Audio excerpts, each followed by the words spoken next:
The Xbox Direct was jam-packed with tons of great games. We saw stuff like South of Midnight, Ninja Gaiden 4, but what really caught my eye was the perfection of Doom: The Dark Ages. Over 10 minutes of just new content and information about the game. I don't know who couldn't get hyped from that, honestly. Let's talk about it. Doom: The Dark Ages is coming out May 15th this year, and it's going to be a prequel to Doom 2016. If you haven't played any Doom games, don't worry, you're good.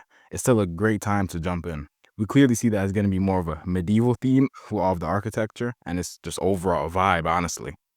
Look at this. It's so dark and brooding, but it looks cool.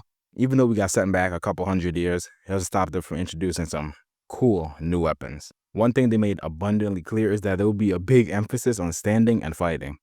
Like an iron tank is what they said, at least. Which won't work too well if we don't have something to protect ourselves with. So, a new shield that's going to turn us into the straight demon-slaying Captain America. You could parry, block, deflect, whatever you want, you name it, it's there. I can already tell it's going to be one of the better and more fun mechanics that they added to Doom recently, and I seriously can't wait to test it out. We also got little glimpses of like an iron flail type weapon and a straight up club, which looks insane. They also revamped the whole glory kill system in a very interesting way. It looks like they got rid of the whole like stop game animation thing and turned it something where it's fully in the player's control, which is amazing. So it's a cool change that adds even more control and immersion into the player's hands. And some guns that, of course, look amazing because, well, it's Doom. If they didn't look amazing, I think we'd have a serious problem on our hands. They look insanely strong, and that is clearly the theme of this game. Just a straight power fantasy and being unstoppable. But what I think was the greatest part of this entire thing was the sheer size and spectacle of the whole game. We got a little glimpse of getting to fight a titan in a mech. And then we're literally dropping through the sky, flying on a gigantic dragon with guns on it. Where else can you find that? I know. Doom: The Dark Ages. Insane. I'm probably going to say that a lot this video. And these aren't even just one and done missions or like sections either. Full on upgrades and abilities are going to be available for them too. That mech sure as hell will scratch the Titanfall itch. So no Titanfall 3, but we have Doom: The Dark Ages. Now, I'm by no means a game designer, so I'm sorry if this sounds dumb or stupid.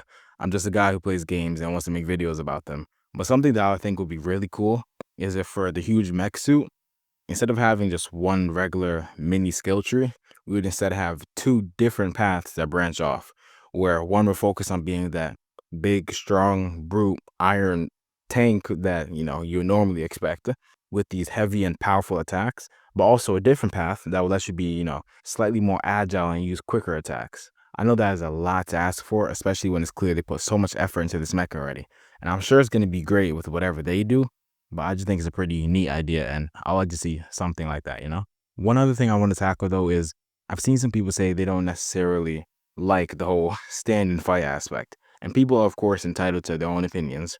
And I'll admit, at first, it didn't seem like something that would be my cup of tea either. But looking back and as I watch more and more, it doesn't seem like it'll just be a stand and shoot simulator.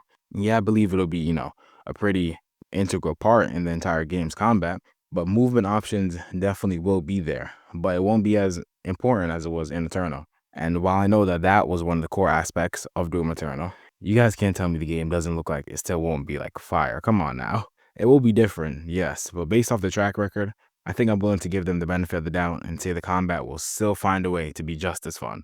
The world seems to be very dark and fantasy-like, of course, as well, clearly, which is going to be interesting, but very different from Eternal.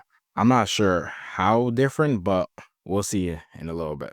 We'll probably end up in medieval hell at some point anyways, but I love the design and the style of all the different areas and locations we've seen so far, and I can't wait to see more when the game is actually out.